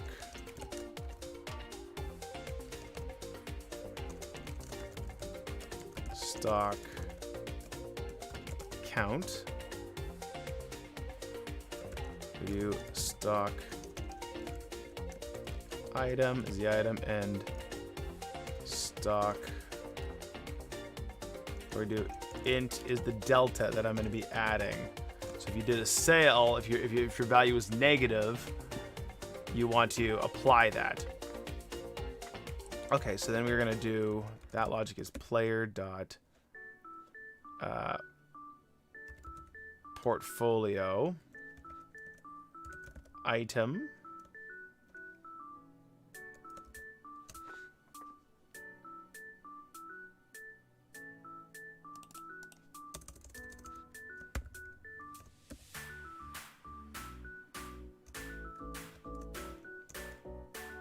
item dot I forgot stock name, that's what I'm forgetting here,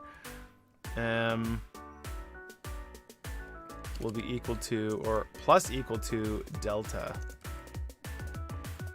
But let's just be clear on this. So if player dot portfolio dot contains the key, you have to check for that first. item dot stock name. So if it does contain it, or how about this? If it does not contain it, we need to initialize it. That's kind of the thing we'll need to do.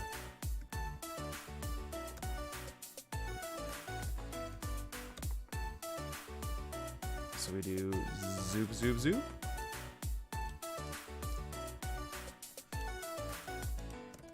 Is equal to 0, and then we're just always going to add to that value. Portfolio, let's just do this. We're going to, or sorry, my bad. We're going to do add item dot stock name, and then we're going to do 0. We'll just initialize it, and then we'll add it to the bottom. We'll just do two things. It might be a bit weird, but that's what we're going to do anyway. So buttons, okay? So now we have the update stock count. We want to do that for each one of them. Rip this guy over here from recalculate total.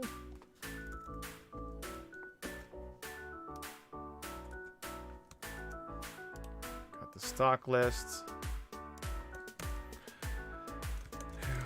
Update player stock, which is I dot stock name, and then I dot stock count.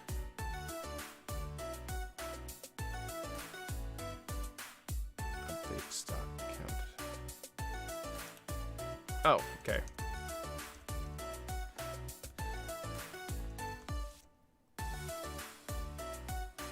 Yeah, I guess it doesn't need the stock count because that would be in here anyway. So we'll do item dot stock count. Perfect. It's a bit confusing, that variable name. It should actually be stock item count because it's the specific item or catalog count. You know what I mean? Like versus what I own, my portfolio count. But that's why naming variables is important. That has burned me in the past.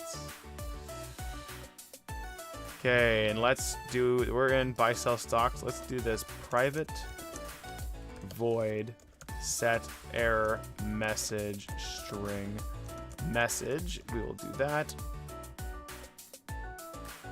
And we are going to write this same exact message. Oh, wait, here we go. What am I doing wrong here? Getting tired. That's what I'm doing. That is exactly what I'm doing.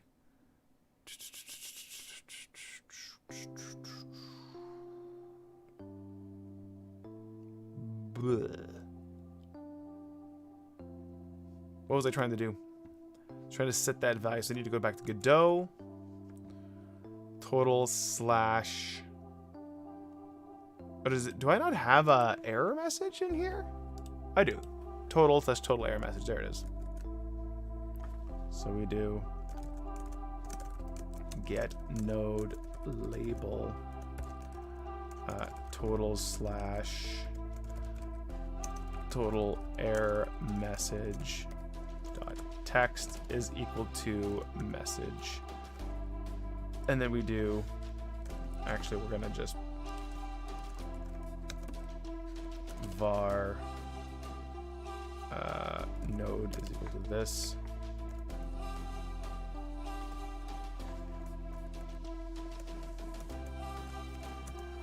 I'm just getting too sloppy for this. Visible is equal to true. We want it to show up.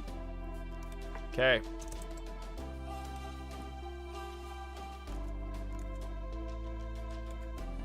We're using a bunch of logic here.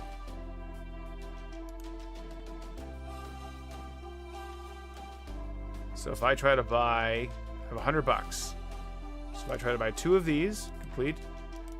Oh, I gotta wire up the button. Oh, I'm hilarious. I am hilarious, ladies and gentlemen. Okay, let's try that again, but this time with feeling. So we're gonna do private void, or my, yeah, it's always public. Let's see here, you do public void. Actually, let's put it up closer to the cancel button. Public void on complete clicked handler. We want to do complete transaction. Peachy keen. Great. And let's add that guy to this. We're going to do it on button up. Actually, we're going to change these both to button up when you release the button.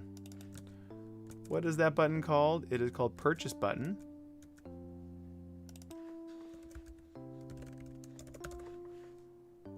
And name of on complete clicked handler. Great.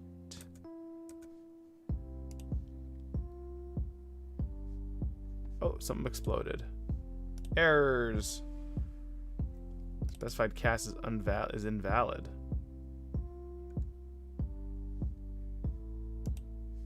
Do you not have a button up? You do. Oh, it's a link button. This is actually a button button.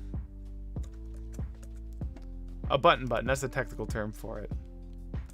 Try that again. But this time with feeling. We'll just do this scene here. So we're reducing our variable counts. Okay. So this should fail. Should give me an error message. You only have $100. Minimize. Okay, so that technically worked. Now, if I play the whole game,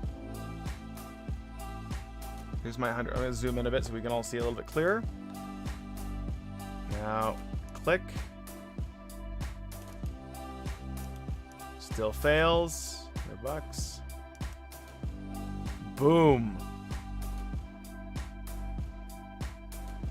If I click on this, I have... Okay, well, this is interesting. I have a 1 here. Not sure why. Because I need to reset the UI, but... Let's try something else, though. Okay, that was awesome. I'm really happy with that. Like, there's clearly a couple little kinks to work out, but nothing too crazy. Something I can't work out tomorrow night. Off stream, because I'm just getting a little tired. But we should be able to sell a bunch, because total cost. Look at that.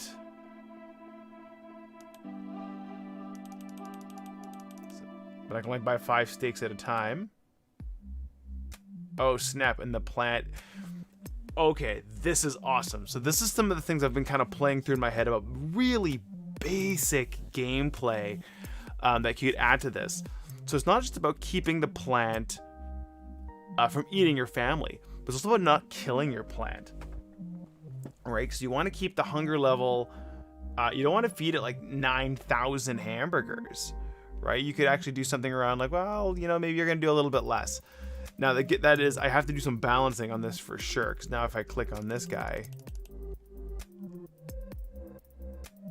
let's just go buy more food. Because I just made enough money to basically overfeed the plant forever, and it's never going to be a problem.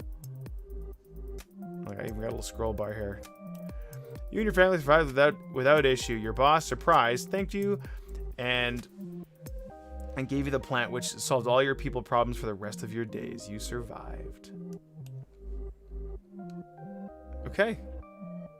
So like I say, the guts of all this stuff is here. Like, there's some polish to be put in. This is the thing that I wanted to kind of do, like, over the course of after, like, post jam, was to polish it. I wanted to clean everything up so that it just kind of, the gameplay worked. So there's clearly a little bit more polish, like just that I would call it just some core stuff to put in there before my MVP, I would say, is done. But there's definitely a game here. Yeah, I'm really happy with what we did tonight. And how powerful is instancing, right? Let's go back to this mode. Instancing is just something else, man. I'm actually going to go back to desktop. Actually, you know what? Here's what we're going to do. First, I'm going to stop moving the screen around. Like that. Let me just change something real quick, because you don't need to see the chat. The chat is light. tonight, which is fine. So let's quickly... Oh, I got a baby making noise. What does she need? Does she need water? You know, I'm going to finish my closing thoughts here in 1 minute. I'll BRB, okay?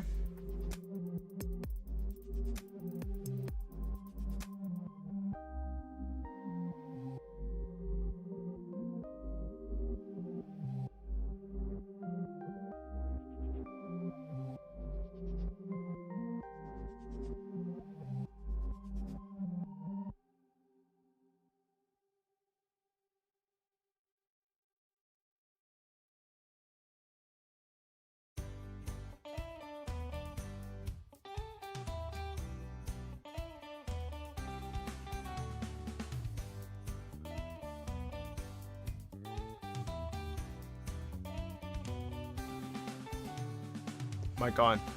Okay, so let's just finish my thoughts here on this. What I wanted to do actually was go here, and we are going to go to this guy. Let's get out of studio mode. Okay, this is really weird looking. Let's... Whatever, man. It's fine. Here's the whole setup here. What we ended up doing tonight was leveraging instancing for to make for code reuse, and that's really the core of this thing, right? So not only does it allow me to divide and conquer, it also allows me to leverage code reuse, which is massive. So I set up a whole bunch of controls here. Actually, let's go to desktop. So if we look at this guy, let me take it from the top. What we've managed to do here is reuse a bunch of my old code from this feed plant. We reused the code, we copied it literally over, but I actually got to reuse a few items. So if we dive into this, we go and take, where is this guy? Stock list. So my stock item. We implemented a stock item, which was custom from scratch. I kind of did a cut and paste job on it. But we could have actually, when I did the bit of a redesign, when I thought a little bit more constrained, I could have reused that other food item, because the quantity and the price and stuff, that's something that I could have used in the by plant mode too. I didn't. They're implemented different. Now I have different logic, and that's going to add some complexity to the game when I could have simplified it. But I've also reused this little, if I zoom in on this guy, this little control at the very least. So the increment and decrement events and signals and everything that are firing up, they're all being reused. And you can kind of climb up my tree and reuse these items. Where I can improve, obviously, like I pointed out, the food item, if I look at my feed plant, and this guy, this is a food item. This is almost identical to a stock item, right? They are not different enough to warrant having completely separate code bases. The script attached to them is different, but maybe I can logistically work that out with more of a model and a view, right? Where I have my stock or my catalog item script, which has a reference to an object, or account, you know, like you can kind of set this up. In Unity, you would bind to a different object, and you could share interfaces. I can do all kinds of different things to make that work, but that is an improvement that I need to work on for sure. So if I had the stock item and the food item inherit from the catalog item interface, I might be able to do some finagling around that, or make a bit of a object hierarchy. How Godot handles that, specifically Godot in C#, I don't know. But it's something that I think I would like to explore next when I get a chance to do this a little deeper dive into this as I experiment more with Godot. And that's what I'm going to do. I'm going to call it a quits for the night, ladies and gentlemen, friendos of all ages. It has been a blast. I am glad I did this stream. So hopefully you found it valuable. You can expect another video from me hopefully very soon. I'm hoping next week, an actual condensed video on instancing, on Godot instancing, and stay tuned to my Twitter and a follow up on kind of a post-mortem on Little Shop of Horror or Little Shop of Wall Street, once the game jam closes, once I review all the feedback, I'm going to kind of compile all that into something. So, like I said, ladies and gentlemen, thank you so much for taking the time to watch. If you made it this far, fantastic. And I hope you have yourself a pleasant day and or evening. And take care.